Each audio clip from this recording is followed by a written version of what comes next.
Bismillahirrahmanirrahim.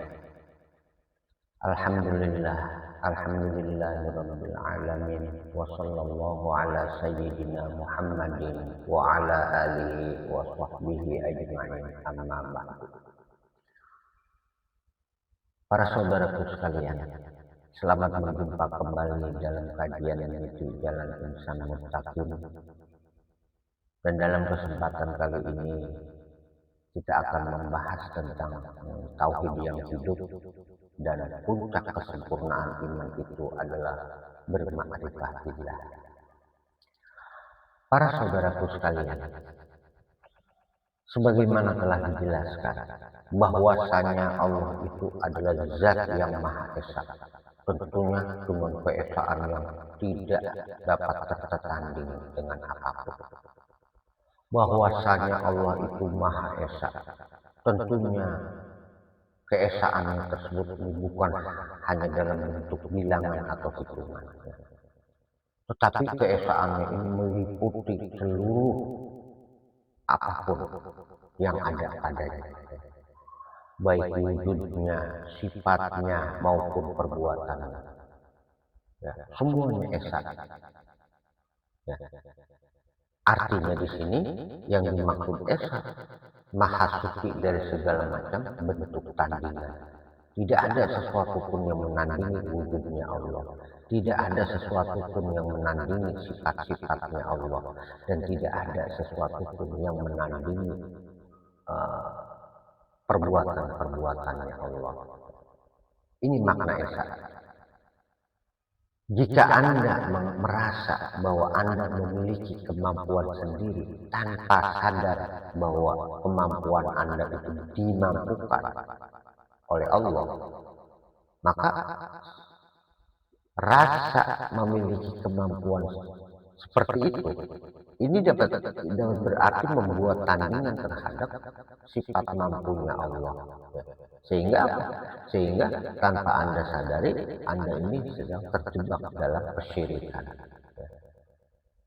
Syirik, musyrik, syirik ini asal kata dari syirkah, artinya bercampur. Bercampur di mana? Yaitu terjadi dualisme pengakuan. Yang berwujud hanya Allah, tetapi kita merasa mengaku memiliki wujud sendiri, ya. Yang bersifat berbuat itu hanya Allah binafsihi, sementara apapun yang selainnya semata-mata itu karena diberi sifat dan diberi kemampuan berbuat. Jika itu semua tidak kita sadari, maka inilah makna syirik yang sebesarnya, ya, secara halusnya seperti itu. Dan ini termasuk kategori syirkul khafi, syirik yang sangat halus. Para saudaraku sekalian, jika semua itu terpahami, ya, ini pada dasarnya bahaya terbesar bagi setiap hamba, bagi setiap orang. Ya. Ini sebenarnya bukan sekedar melupakan Allah dari sisi ucapan. Ucapan sekalipun kalau tidak disertai dengan kesadaran-kesadaran seperti di atas, ini pada dasarnya bukan mengingat. Ya. Tetapi pada dasarnya ketika merasa mampu tanpa Allah, ya, ini dalam hatinya dihiasi dengan rasa begitu, merasa mampu tanpa Allah, ya. Merasa bahwa keberhasilan yang dicapainya itu murni karena kemampuan dirinya sendiri. Merasa bahwa keberhasilan, kesehatan, kesuksesan, atau semacamnya, semua itu dilakukan dengan kesadaran bahwa dirinya lah yang mampu, dirinya lah yang hebat dan sebagainya, tanpa kesadaran kepada Allah, tanpa kesadaran la haula wala quwata illa billah. Ya, maka pada dasarnya secara esensialnya ini saat itulah benih-benih kesombongan dan syirik itu semakin tumbuh di dalam hatinya, semakin subur. Ya. Dan ketika hati itu senantiasa hidup, ya, dalam kesadaran la haula wala quwata illa billah. Maka ini otomatis ini menjadi sebaliknya. Jadi inilah makna kesadaran, makna dari tauhid yang hidup tersebut. Sadar bahwa segala sesuatu itu apapun yang dia lakukan itu adalah tidak lepas dari la haula wala quwata illa billah. Maka pengakuan terhadap diri sendiri ini perlahan akan mulai luntur dan sebagainya. Ya. Karena yang hidup itu justru yang ia sadari semua adalah semata-mata sebab pertolongan Allah. Bukan karena usahanya, justru bisanya usaha itu adalah lantaran ditolong oleh Allah. Para saudaraku sekalian, akal memang melihat ciptaan sebagai bukti adanya Tuhan. Tetapi ingat, hati yang hidup itu akan merasakan bahwa di balik setiap ciptaan ini terdapat kehendak Allah. Allah mencipta perbuatan, maka akal memandang bahwa itu adalah perbuatan makhluk. Tetapi hati akan dapat merasakan bahwa di balik perbuatan makhluk tersebut itu ada Allah yang senantiasa memberinya kemampuan. Jadi dalam pandangan kesadaran hati itu yang terlihat hanya Allah. Inilah makna wihdatis syuhud. Kesatuan pandangan dalam tauhid. Kesatuan pandangan akal dan jauh dengan hati ini menjadi satu, maka implementasinya wujud nyatanya itu seperti ini. Akal menemukan makhluk, batin merasakan pertolongan Allah. Pahami ya para saudaraku. Kita kembali kepada konsep keesaan Allah. Jadi intinya Allah itu esa, ya, bukan hanya wujudnya semata, tetapi wujud sifat dan perbuatannya semuanya esa. Maka jadi katakan qul huwallahu ahad. Katakanlah dialah Allah yang esa. Ini otomatis ya, mencakup ketiga hal tersebut. Ya. Dalam hal wujudnya bahwa Allah wujudnya esa. Ketika Anda mengakui bahwa diri Anda berwujud sementara Allah juga memiliki wujud, maka ada dua wujud. Nah, ini dualisme seperti ini yang menjadi tandingan. Ya, ini otomatis. Ini namanya bentuk kemusyrikan. Kategorinya di sini adalah syirkul khafi. Syirik itu ada dua ya, ada syirkul jali, ada syirkul khafi. Syirik yang nyata, ada syirik yang halus. Dan ini kategori syirik yang halus. Dalam hal perbuatan, misalnya, Anda katanya beribadah, melakukan sholat, baca Quran, baca sholawat, dan sebagainya. Jika semua itu dilakukan dengan kemampuan diri Anda sendiri, tidak sadar bahwa itu semua pertolongan Allah, bahwa bisanya Anda sholat, bisanya Anda puasa, bisanya Anda berzakat, bisanya Anda melakukan amal-amal ibadah, bahkan apapun, ya, itu semua tidak lepas dari pertolongan Allah. Ya. Dan Anda tidak menyadari hal tersebut, tidak merasakan itu, ya. Maka itulah sebenarnya Anda itu selalu membuat tandingan. Ya. Di situ Anda tidak syuhud billah, tidak menyaksikan Allah di dalam perbuatan-perbuatan Anda sendiri. Ya. Tidak syuhud billah, tidak bersaksi, tidak menyaksikan adanya pertolongan Allah di situ. Yang Anda saksikan adalah hanya syuhud atas kemampuan diri sendiri. Diri Anda yang merasa mampu. Dan Anda cuma berkata qul huwallahu ahad, katakanlah bahwa Allah itu esa. Sebenarnya Allah tidak pernah mengesahkan Allah. Lantaran selalu membuat diri Anda sendiri sebagai tandingan. Jadi kembali lagi, ketiga aspek ya berupa wujud, sifat, dan perbuatan ini, inilah manifestasi dari keesaan Allah. Dalam satu hadis qudsi disebutkan, kuntu kanzan mahfiyan fa ahbabtu an u'rifa fa khalaqtu khalqan fabi arafau. Aku adalah perbendaharaan tersembunyi. Aku ingin dikenali, maka aku ciptakan makhluk. Maka denganku mereka mengenalku. Ini araftu rabbi bi rabbi. Mengenal Tuhan itu dengan Tuhan, bukan dengan kemampuan diri kita sendiri.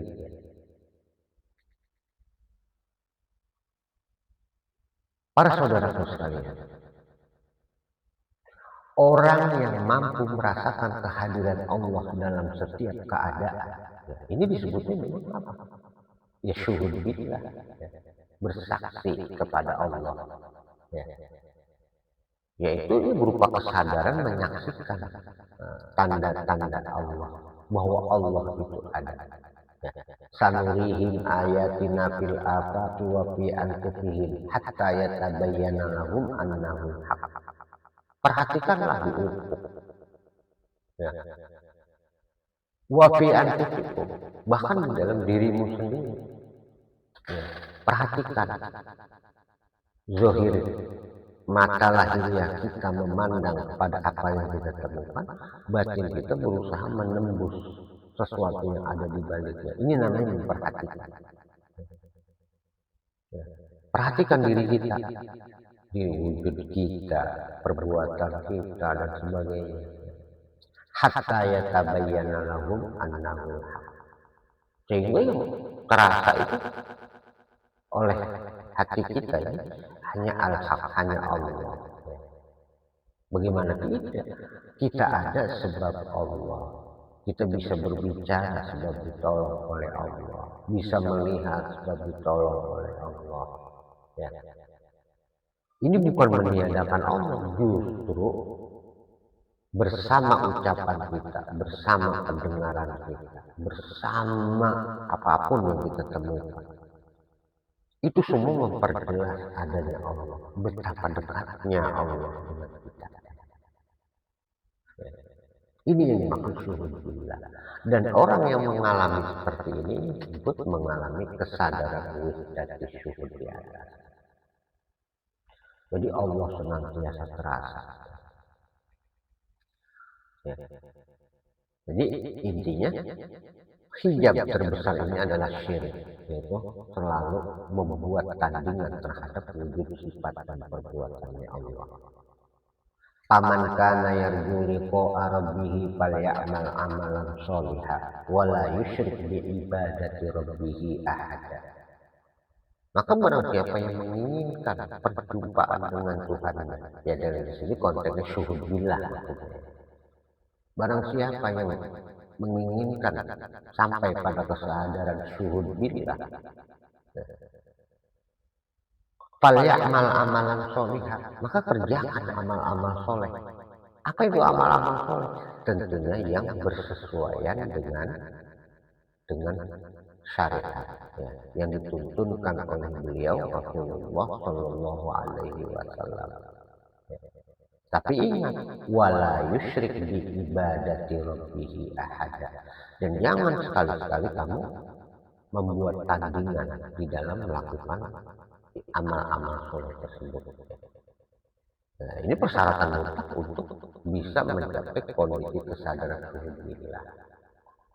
Ya, yang dimaksud di sini syirik di sini wala yusyrik, ini lebih khusus lagi adalah syirkul khafi tersebut. Jangan sekali-sekali merasa bahwa sholatmu, bacaan Quranmu, wiridmu atau apapun ya, yang kamu lakukan, jangan sekali-sekali itu merasa itu adalah kemampuan. Tapi itu sadari bahwa itu semua sebab Allah. Kaifa yutasawwaru ayyahdibahu syai'un wa huwa allazi zuhara fi kulli syai'in. Bagaimana mungkin Allah itu tidak terasa olehmu? Ya. Sedangkan segala sesuatu itu menjadi zahir, menjadi nyata, itu semata-mata sebab Allah yang mewujudkan. Bagaimana mungkin Allah itu tidak terasa keberadaannya di dalam ucapanmu? Sampeyan itu bisa berbicara semata-mata sebab ditolong oleh Allah. Seharusnya Justru Allah itu amat nyata terasa. Jika dedaunan bergerak-gerak ditiup angin, angin tersebut bisa kita rasakan keberadaannya dengan sangat nyata. Bagaimana mungkin makhluk ini yang menjadi ada, menjadi berwujud, bersifat, berbuat adalah semata-mata Allah, justru meniadakan Allah. Ya, ini sama dengan melihat dedaunan bergerak-gerak ditiup angin. Anda dalam pandangan Anda justru itu meniadakan angin. Ya, ya. Ini logika yang keliru seperti itu. Para saudaraku sekalian, itulah sebenarnya konsep dari yang dimaksud dari tauhid yang hidup. Tauhid yang hidup pada tingkatan ini disebut sampai pada kondisi wihdati syuhud di atas. Dan orang yang mencapai kondisi wihdati syuhud sampai pada kesadaran wihdati syuhud tersebut, mereka itu orang-orang yang dinamakan sampai pada kondisi bermakrifah. Ya, renung paham. Ma'rifah itu ini berasal dari kata arafah yang artinya tahu atau bisa juga berarti mengenal. Ya.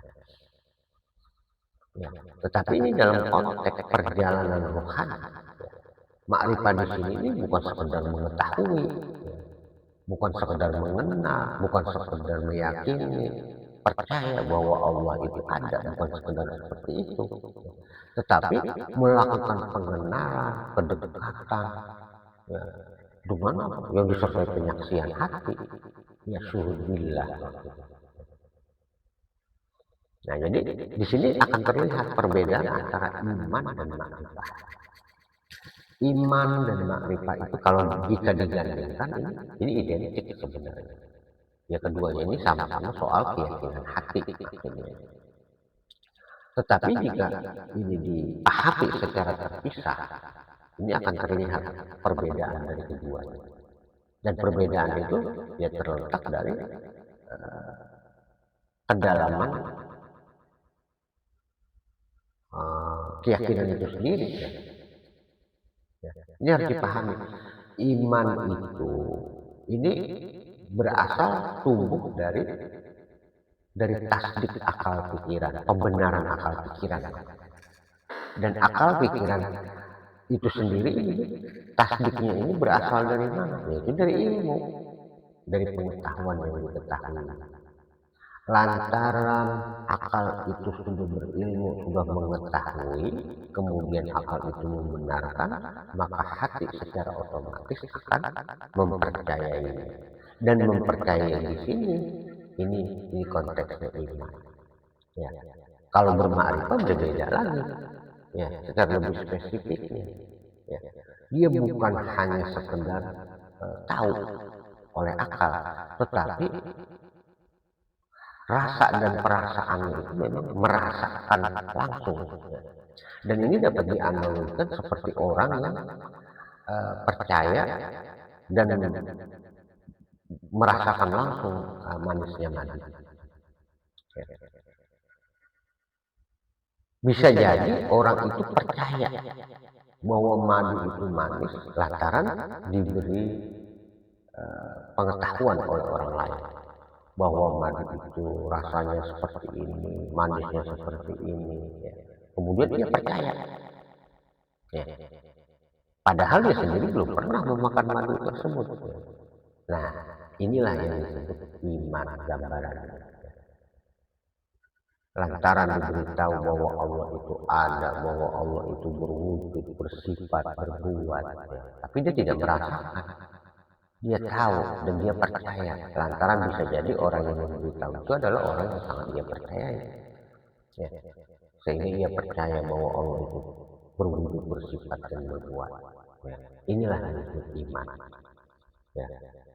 Tetapi jika ma'rifah itu seperti madu di atas, ketika Anda itu diminta untuk mencicipi atau meminum madu tersebut, tanpa ucapan, tanpa kata, maka Anda merasakan langsung di lidah Anda seperti apa manis. Ya. Jika pembenaran akal saja itu bisa membuat hati percaya, apalagi jika secara langsung dirasakan.